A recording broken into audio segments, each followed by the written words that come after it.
Good afternoon, Painting. As you can see, yes, I'm not here, and you are watching me virtually, hopefully on the computer screen. I wanted to create this video, obviously, because we've been going through a step-by-step process with these textured paintings, and I didn't want to leave you guys today before the weekend without letting you know what some of the next couple of steps are that you need to kind of focus on for next week's class.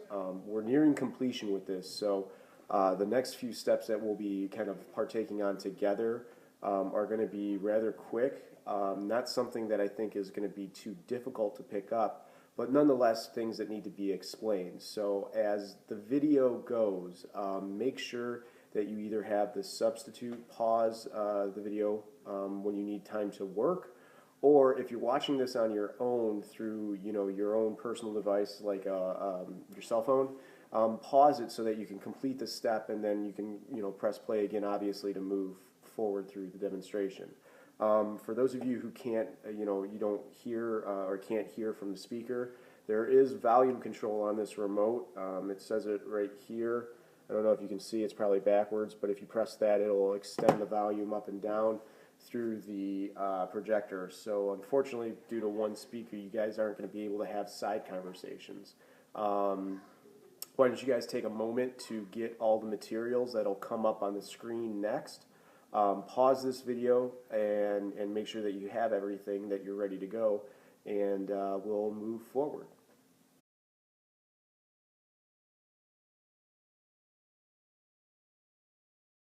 Okay, so you guys have gathered all the materials that were listed on the screen, and we're ready to move forward. Now, unfortunately, I can't hold up right here my very large painting, so I'm going to be working on a smaller version of this.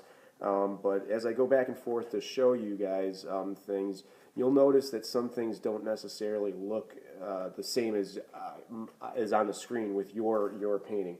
And that's not a big deal. I just want to try and get as close as I can, either holding the camera or holding at my piece of art, to show you what it is you guys need to kind of be focusing on for the next step.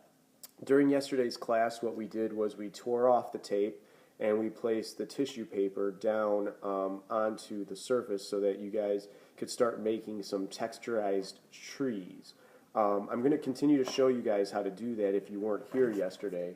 But while the demonstration goes on, I hope that you can kind of hear me out and understand why you're following certain steps.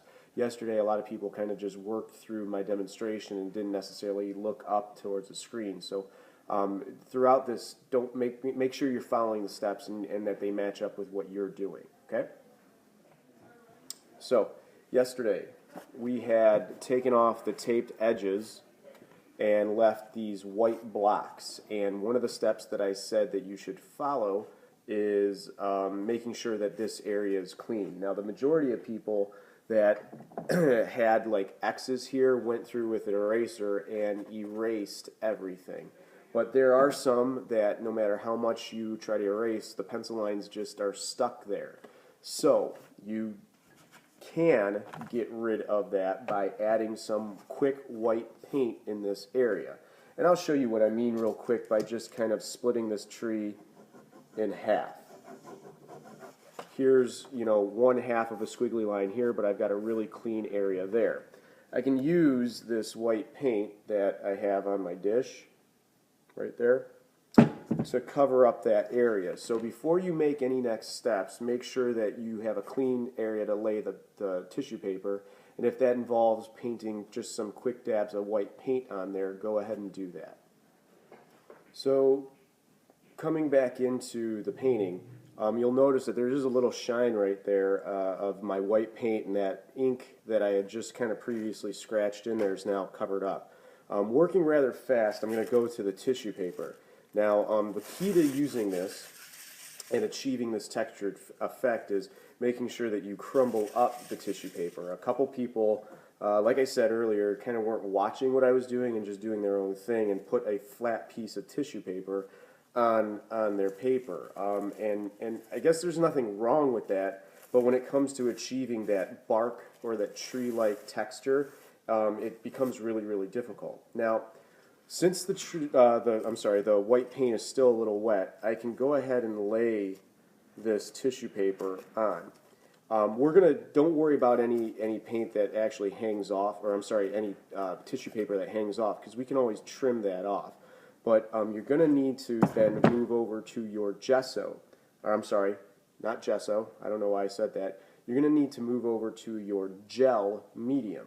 Your gel medium looks like white paint, and a lot of people are going to get that confused, but the gel medium is going to seal this tissue paper in so that it won't come off when we go over it with any other type of paint stroke or any type of other medium. It'll seal it onto the paper so that it's stuck there, kind of like glue, but clear glue.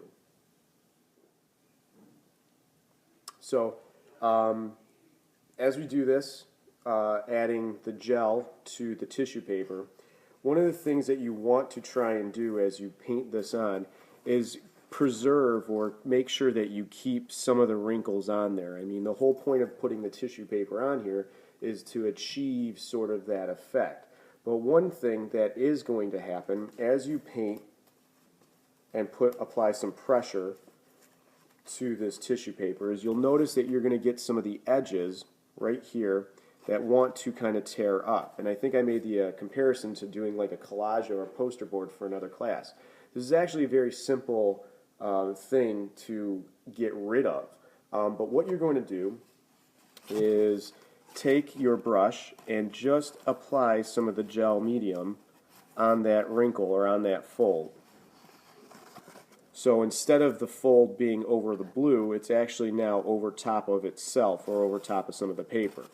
Now this is a little difficult to do while holding, so I might have to change camera angles here. But as you can see, on this side, I can peel over a little bit. All you need to do is flatten that down with the gel medium. Now, because it's gel medium, a lot of people will notice that they'll accidentally dab a little bit there, but gel medium dries clear, so you don't really have to worry about any of that. That's going to dry clear, it's going to be see-through, it's not going to be a big deal. The goal that you want to try and achieve for today's class is that every one of those areas where you put down tape, every area where you have a tree or tissue paper needing to go is actually sealed in with the gel medium. Now this excess paper that hangs off to the side or is on top can either be folded down or you can use a pair of scissors and just trim off the excess. But you want to make sure that all of the edges are sealed down as much as possible.